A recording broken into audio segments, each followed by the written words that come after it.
मैं यूनिवर्सिटी से अपने घर वापस आया तो मुझे मेरी अम्मी ने कहा कि जल्दी से तैयार हो जाओ, हम तुम्हारी नानी के घर जा रहे हैं। जब अपनी अम्मी से वजह पूछी तो मेरी अम्मी कहने लगी, तुम्हारी खाला और उनकी बेटी अमेरिका से आए हैं तो उन्हें मिलने जाना है। ये सुनकर मैं बहुत खुश हुआ क्योंकि खाला की बेटी ने और मैंने मैट्रिक तक एक साथ पढ़ाई की थी और तब से मैं उससे शदीद मोहब्बत करता था, लेकिन कभी मैं उससे अपनी मोहब्बत का इजहार नहीं कर पाया। मैट्रिक करने के बाद वो अपनी अम्मी के साथ अमेरिका चली गई थी, तो मेरी दोबारा कभी मुलाकात नहीं हुई।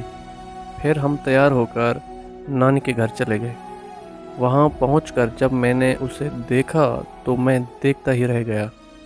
वो पहले से भी ज़्यादा दिलकश और ख़ूबसूरत हो चुकी थी। दुआ सलाम करने के बाद मैं फ़ोन सुनने के लिए छत पर गया तो वो भी मेरे पीछे छत पर आ गई और मेरा हाथ पकड़कर कहने लगी, क्या तुम मुझसे शादी करोगे? मुझे लगा कि शायद वो मजाक कर रही है, लेकिन मुझे उसने बताया कि वो बचपन से ही मुझसे मोहब्बत करती है और ख़ास मेरे लिए ही पाकिस्तान आई है। ये सुनकर मैं बहुत खुश हुआ और मैंने खुशी खुशी हाँ कर दी।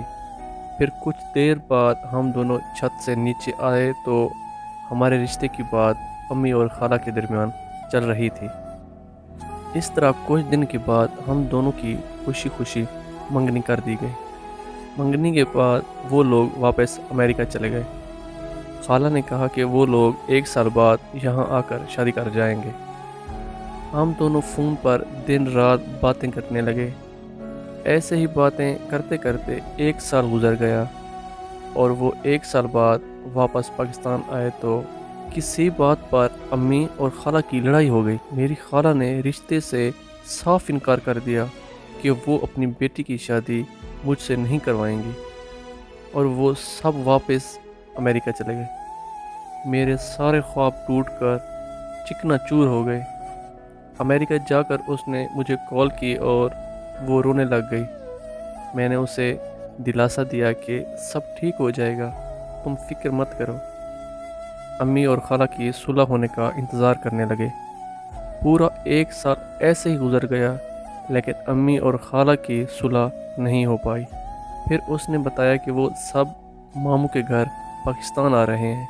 तब मैं अम्मी के पाँव में बैठकर रोने लगा और मैंने अम्मी को कहा कि प्लीज़ खाला से सुलह कर लें। अम्मी ने मुझसे वादा किया कि वो खाला से सुलह कर लेंगी। मैं बहुत खुश हुआ और उनके पाकिस्तान आने का इंतज़ार करने लगा।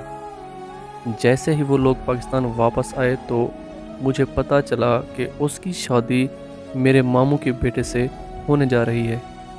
ये सुनते ही मेरे पैरों तले ज़मीन निकल गई। मैंने उसको कॉल की तो उसका नंबर बंद जा रहा था। अम्मी के लाख मना करने के बावजूद भी मैं मामू के घर चला गया। वहाँ मैंने मामू की बहुत मिन्नतें की और अपनी खाला के पाँव में बैठ गया, लेकिन मेरा दर्द, मेरी तकलीफ़ किसी ने नहीं समझी, बल्कि मेरे मामू ने मुझे धक्के मारकर अपने घर से निकाल दिया। मेरी कज़न वहीं सामने मौजूद थी। वो सब कुछ अपनी आंखों से देख रही थी, लेकिन वो बिल्कुल खामोश खड़ी रही। 2 दिन बाद उसकी शादी होगी। उसकी शादी को आज 8 साल गुजर चुके हैं, लेकिन मैं उसे अभी तक नहीं भूल पाया।